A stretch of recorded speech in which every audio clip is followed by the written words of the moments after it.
बिस्मिल्लाहिर्रहमानिर्रहीम।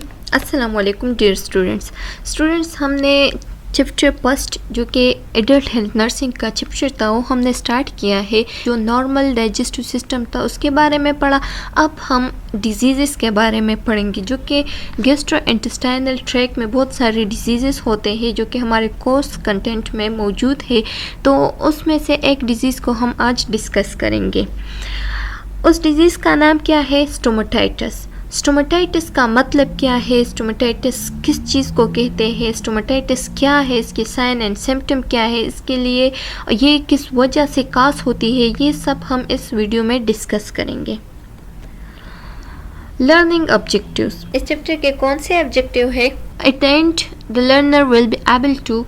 इस चैप्टर के एंड में लर्नर जो है ना वो इसके काबिल हो जाएंगी कि डिफाइन स्टोमेटाइटिस, स्टोमेटाइटिस क्या चीज़ है, describe causes of stomatitis, stomatitis किस चीज़ से काज होती है, इसकी मेन खास क्या है, and list sign and symptom of the stomatitis. और स्टोमेटाइटिस की साइन एंड सिम्टम क्या है, यानी कैसे हम पेशेंट को डायग्नोस करेंगे कि इसको स्टोमेटाइटिस हुआ है।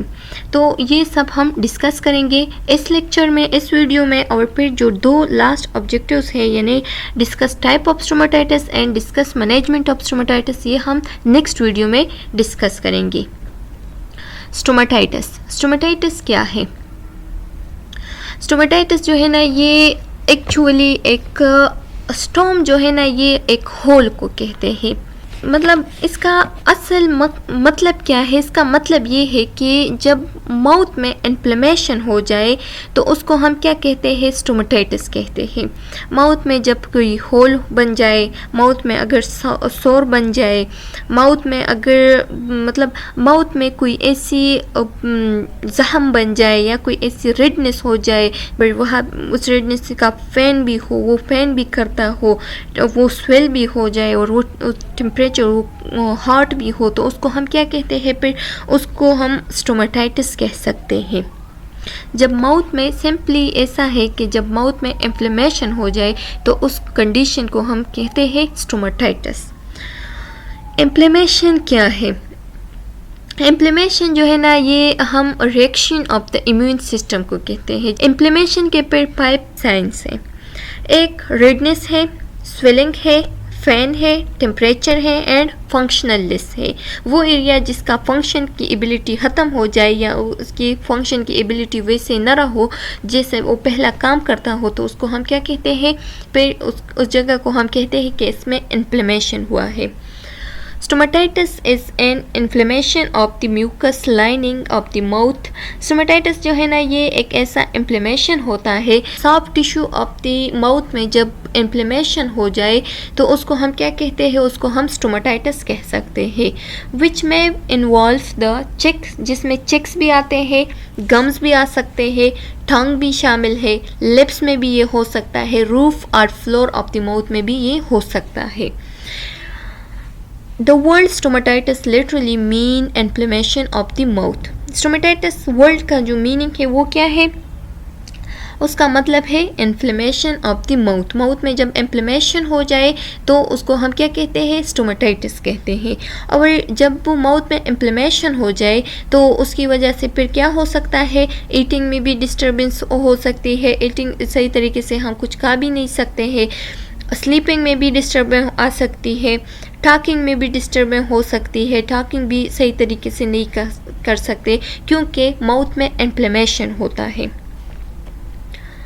Description: stomatitis is an inflammation of the lining of any of the soft tissue structure of the mouth.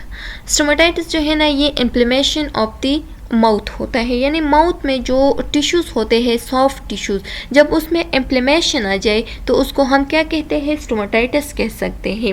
It is usually a painful condition. ये एक पेनफुल कंडीशन होता है क्योंकि हमारी माउथ की जो नॉर्मल एबिलिटी होती है वो डिस्टर्ब हो जाती है, वहाँ पे पेन होता है, रेडनेस आ जाता है, स्वेलिंग आ जाती है, तो उसको उस कंडीशन को फिर हम क्या कहते हैं? इन्फ्लेमेशन ऑफ द माउथ या स्टोमेटाइटिस।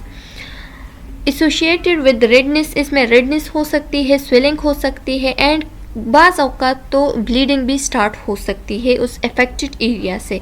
तो ये एक पेनफुल कंडीशन हो गया। The inflammation may be caused by condition in the mouth itself, such as poor hygiene from burn from hot food or drink. दो ऐसे कंडीशन है जिसमें इन्फ्लेमेशन माउथ हो सकती है, एक माउथ इटसेल्फ है और दूसरा एंटायर बॉडी की वजह से। माउथ इटसेल्फ जो है ना वो ऐसा कंडीशन है जब हम माउथ की सही तरीके से हाइजीन ना करते हो, जब हम अपने माउथ को जलाए किसी गर्म खुराक की वजह से या गर्म इंटेक ऑफ फ्लूइड की वजह से, या मतलब ड्रिंक करे कोई ऐसा जो गर्म हो, तो इसकी वजह से क्या हो सकती है, स्टोमेटाइटिस काज हो सकती है। और दूसरा कंडीशन ऐसा है जब एंटायर बॉडी अफेक्ट हो, तो उस वजह से जब हमें कुछ और डिज़ीज़ हो और हम उस डिज़ीज़ के लिए कुछ मेडिसिन खाए, मेडिकेशन करें, तो उस मेडिकेशन की साइड इफ़ेक्ट ये हो सकती है कि हमारी माउथ जो है ना वो क्या हो सकती है, उसमें स्टोमेटाइटिस आ सकती है, या एलर्जिक रिएक्शन हो, या इन्फेक्शन की वजह से भी क्या हो सकती है, स्टोमेटाइटिस हो सकती है। ये आप लोग देख सकते हैं, एक डायग्राम के ज़रिए हमें दिखाया गया है कि ये क्या है, स्टोमेटाइटिस का एक पेशेंट है, उसे स्टोमेटाइटिस हुआ है, उसके माउथ को देखो ये एक पार्ट लिया है, फिर इस पार्ट से एक इसको थोड़ा और जूम किया है, तो आप लोग देख सकते हैं कि इस कंडीशन को हम क्या कह सकते हैं, स्टोमेटाइटिस कह सकते हैं। अब ये जो है ना ये लिखा है कि कैंकर सोर्स, तो दो सोर्स होते हैं, एक है कैंकर सोर्स और एक है कोल्ड सोर्स। तो आप लोगों ने कैंकर सोर्स और कोल्ड सोर्स में कंफ्यूज नहीं होना है, क्योंकि कैंकर सोर्स जो है ना ये एंटर इन द माउथ होती है और जो कोल्ड सोर्स होती है वो आउटसाइड पे होती है, माउथ के इर्द गिर्द होती है, लिप पे, अपर लिप, लोअर लिप पे, तो वो आउटसाइड इन द माउथ होती है। एक और भी इसमें डिफरेंस है कि जो कैंकर सोर होते हैं वो फैलते नहीं है, मतलब एक बंदे से दूसरे बंदे तक नहीं लगता है और वो फैलते भी नहीं है, और जो कोल्ड सोर्स है तो वो फैलते हैं।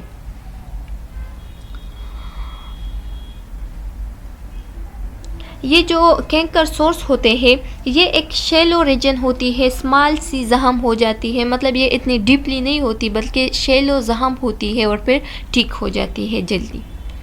काजेज़ ऑफ दी स्टोमेटाइटिस, अब स्टोमेटाइटिस किस वजह से काज होती है, तो इसके कुछ काजेज़ है, जिसमें द फर्स्ट वन क्या है, कीमोथेरापी है। कीमोथेरापी जब हम कैंसर की ट्रीटमेंट करते हैं तो उसका हम क्या करते हैं, कीमोथेरापी, इसको हम कीमोथेरापी कहते हैं। जब हम कैंसर के कुछ ड्रग्स खाए, उसके कैंसर के जो सेल होते हैं उसको किल करने के लिए जो ड्रग्स खाते हैं, तो इसकी वजह से ये साइड इफ़ेक्ट हो सकती है, यानी स्टोमेटाइटिस काज हो सकती है।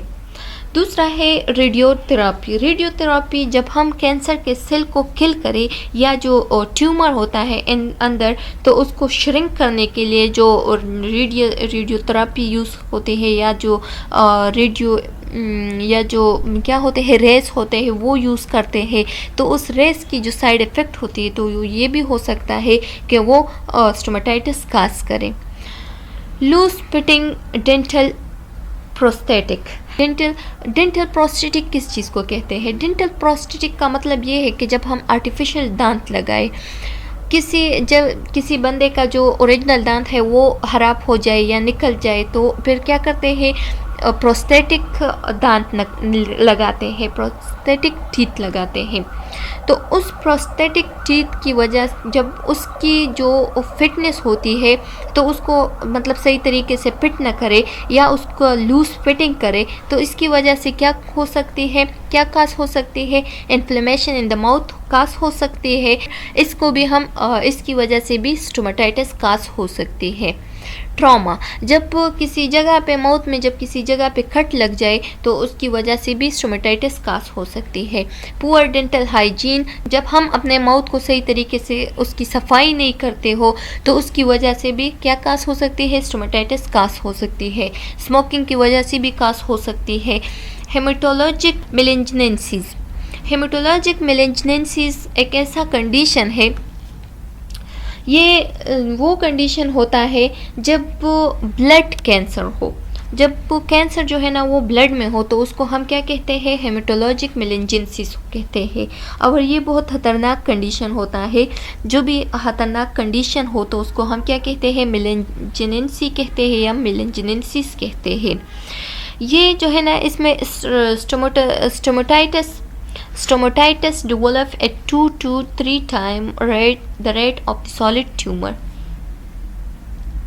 इस कंडीशन में जो स्टोमाटाइटिस होते हैं वो माउथ में ट्यूमर के मतलब ट्यूमर से हम जब कंपेयर करें सॉलिड ट्यूमर से, तो ये हमारे माउथ में 2 to 3 टाइम ज़्यादा स्टोमाटाइटिस बन जाते हैं। मतलब 2 to 3 time more than solid tumour stomatitis होती है कहाँ पे, माउथ में। तो ये भी इस कंडीशन में भी स्टोमाटाइटिस बहुत ज़्यादा हो जाती है। इन्फेक्शन की वजह से, अगर वायरल इन्फेक्शन हो या फंगल इन्फेक्शन हो या बैक्टीरियल इन्फेक्शन हो, तो उस वजह से भी माउथ में स्टोमाटाइटिस हो सकती है। डिहाइड्रेशन की वजह से जब वो लॉस ऑफ वाटर हो जाए, ज़्यादा लॉस ऑफ वाटर हो जाए, तो उसकी वजह से माउथ में ड्राइनेस हो जाती है, और उस ड्राइनेस की वजह से क्या काज हो सकते हैं, स्टोमाटाइटिस काज हो सकती है। माउथ की ड्राइनेस जो है ना ये ड्रग्स से भी होती है, जैसे कि एंटी डिप्रेशन या एंटी डिप्रेसिव ड्रग्स जो है उससे भी काज हो सकती है। एंटी हाइपरटेंसिव ड्रग्स जो कि बीपी के पेशेंट को देते हैं बीपी को कम करने के लिए, तो इसकी वजह से भी स्टोमाटाइटिस काज हो सकती है, क्योंकि वहाँ उस टैबलेट की वजह से या उस ड्रग्स की वजह से हमारी माउथ का ड्राइनेस हो सकती है, बहुत ज़्यादा ड्राइनेस हम फील करते हैं फिर, तो उसकी वजह से भी स्टोमाटाइटिस काज हो सकती है उस ड्राइनेस की वजह से। मेडिकेशन, जैसे कि मैंने आप लोगों को बताया कि डिहाइड्रेशन काज हो सकती है मेडिकेशन की वजह से, तो उसमें कुछ और भी मेडिकेशन शामिल होते हैं, जैसे कि एंटीबायोटिक्स हो गए, एंटीबायोटिक्स या एंटीन्यूप्लास्टिक का क्या मतलब है, एंटीन्यूप्लास्टिक वो मेडिकेशन होती है या वो ड्रग्स होती है जो कि कैंसर सेल को किल करते हैं, जो कि कैंसर किलर है या कैंसर सेल्स को किल करते हैं। तो उसके लिए कैंसर के मेडिकेशन जो कि एंटीन्यूप्लास्टिक हो गए, सुपेसिजलाइज जो है ना ये भी मतलब जो वो मेडिसिन जो कि हमारे जॉइंट का जो पेन होते हैं उसको ख़त्म करती है, पेन को रिड्यूस करती है। तो ये भी ऐसे मेडिसिन है जो कि माउथ को ड्राई करती है, और माउथ में क्या काज कर सकती है, इसकी साइड इफ़ेक्ट ये हो सकती है कि स्टोमाटाइटिस काज हो सकती है। सुनिटिनिब जो है ना ये एक ऐसी मेडिसिन है जो कि ये भी कैंसर के पेशेंट को हम देते हैं, कैंसर ड्रग्स है जो कि कैंसर ड्रग है, और पेशेंट जो कैंसर के पेशेंट्स होते हैं उसको ये हम देते हैं, तो इसकी भी साइड इफ़ेक्ट ये हो सकती है कि ये माउथ में स्टोमाटाइटिस काज कर सकती है। मेडिकेशन एसोसिएटेड विद स्टोमाटाइटिस, अब वो मेडिकेशन जो कि जिसकी वजह से स्टोमाटाइटिस काज हो सकती है, तो उसमें क्या क्या शामिल है, कीमोथेरापी, जैसे कि हमने बताया कि कैंसर के पेशेंट को जब हम कीमोथेरापी करते हैं तो उसकी साइड इफ़ेक्ट ये हो सकती है कि जो मतलब माउथ जो है ना उसमें इन्फ्लेमेशन काज हो सकती है, और इस इन्फ्लेमेशन को हम क्या कह सकते हैं, स्टोमाटाइटिस कह सकते हैं। एंटी हाइपरटेंसिव,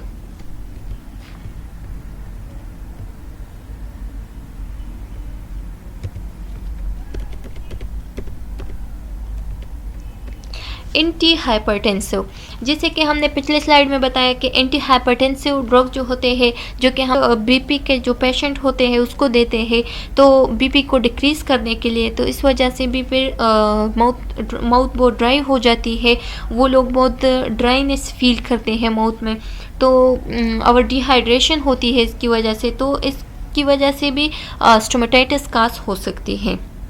ओपियाइड्स जो है ना ये भी पेन किलर्स होते हैं जो कि अफीम से बनते हैं, और ये हम जो पोपी प्लांट होता है, पोपी प्लांट उससे बनते हैं, ये पेन किलर्स होते हैं, और ये क्या करते हैं, ये भी माउथ को स्टोमाटाइटिस काज कर सकती है।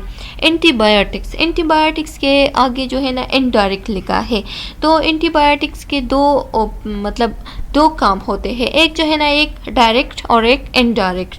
तो डायरेक्ट साइड इफ़ेक्ट जो है ना वो इनडायरेक्ट साइड इफ़ेक्ट क्या होता है, ये इनडायरेक्टली क्या काज कर सकती है, जब ये होस्ट को हम देते हैं तो जो वायरल इंस्पेक्टर होता है बैक्टीरिया, वहाँ पे बैक्टीरिया प्रेजेंट होती है जो कि अपने वायरल इंस्पेक्टर तक पहुँच जाती है। जब उसका वायरल इंस्पेक्टर जो है ना वो कंप्लीट हो जाता है, यानी वायरल इंस्पेक्टर का क्या मतलब है कि वो अपने सेल को पहले बढ़ाता है अपने बैक्टीरिया सेल को बढ़ाते हैं।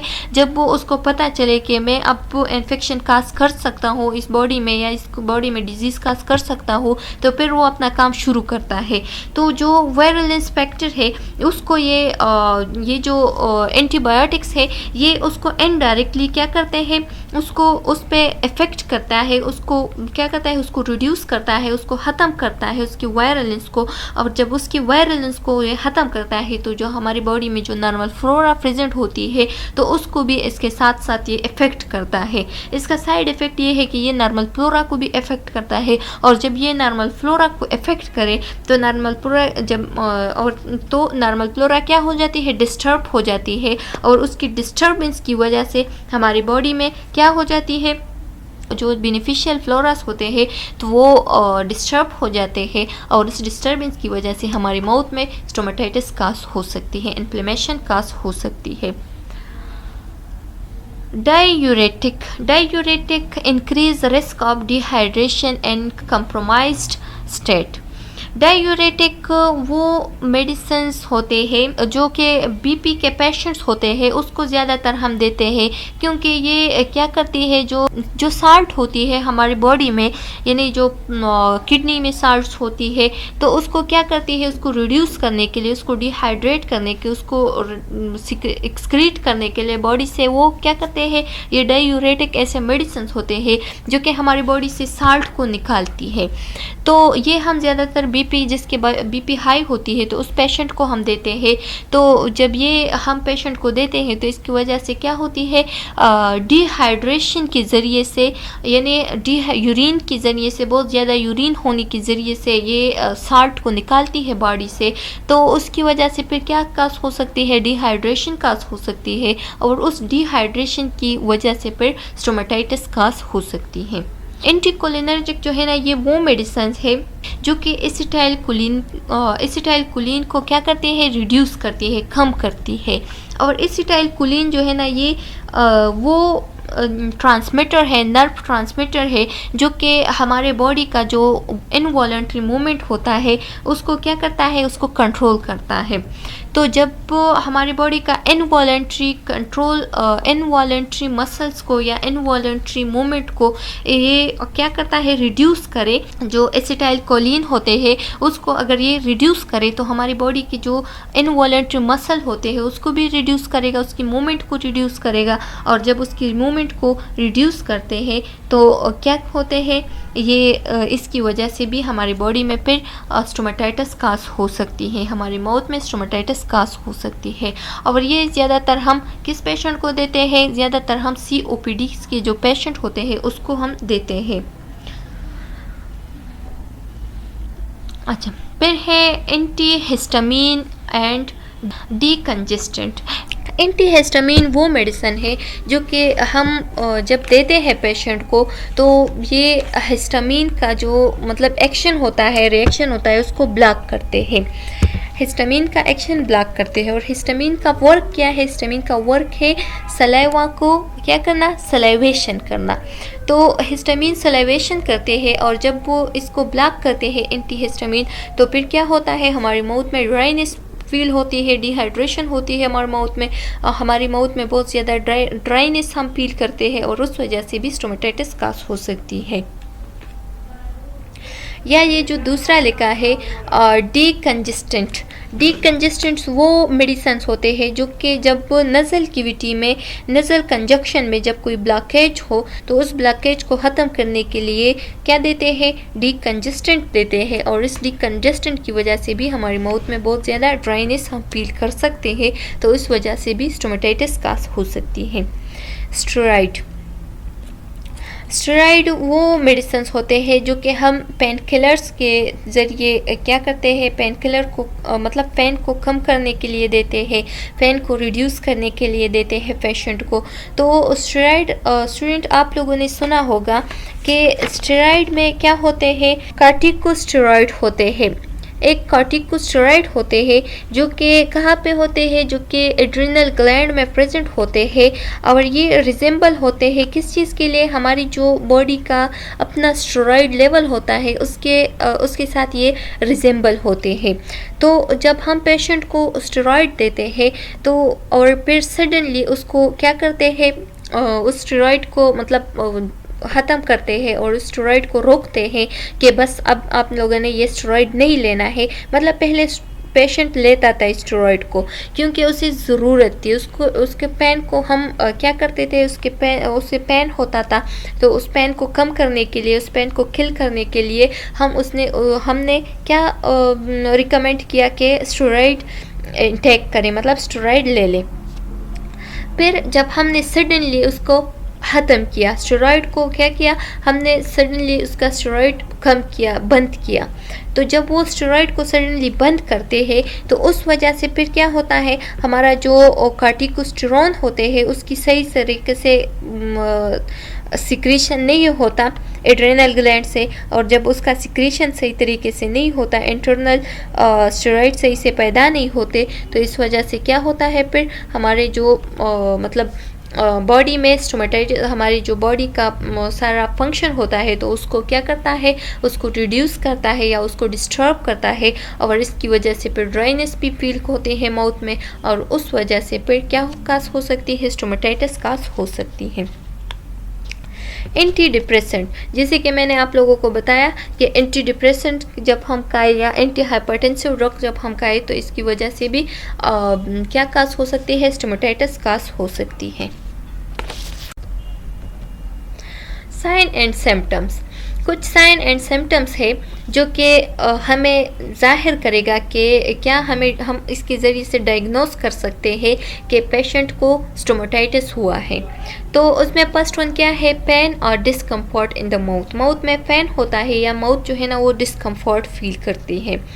द प्रेजेंस ऑफ ओपन सोर और ulcer in the mouth, mouth में या तो ओपन सोर होता है यानी गहरा जख्म होता है या अल्सर भी जख्म को हम कहते हैं।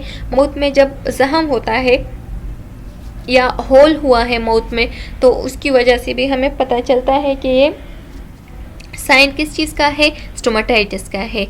फीवर जब हाई फीवर हो पेशेंट को 101 से लेकर 104 फ़ारेनहाइट तक, तो ये भी एक साइन है। इरिटेबिलिटी एंड रेस्टलेसनेस, इरिटेबिलिटी वो सुकून में ना हो, बेचैन हो, पेशेंट जो है ना वो बेचैन रहता है, सुकून में नहीं रहता, बेसुकून हो। Bristol in the mouth, mouth में ब्रिस्टल हो, माउथ में जब छाले हो तो ये भी साइन है माउथ में जब छाले बन जाए तो ये भी एक साइन है स्टोमेटाइटिस की।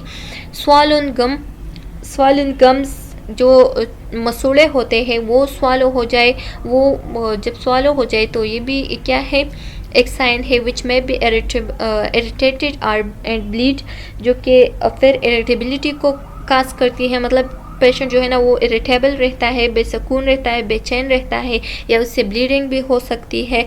ड्रूलिंग का मतलब क्या है, ड्रूलिंग का मतलब है जब वो सलाइवा लीक हो जाए, सलाइवा लीक की वजह से भी क्या हो सकती है, स्टोमेटाइटिस काज हो सकती है।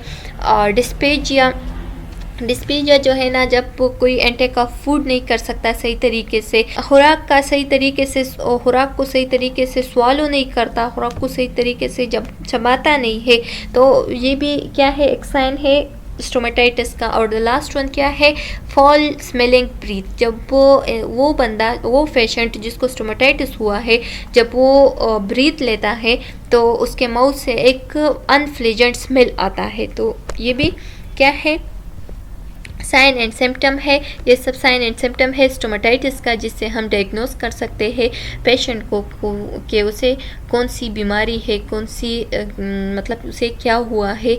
तो जब ये सारे साइन एंड सिम्टम पेशेंट में प्रेजेंट हो तो इससे हमें पता चल सकता है कि पेशेंट को स्टोमेटाइटिस हुआ है।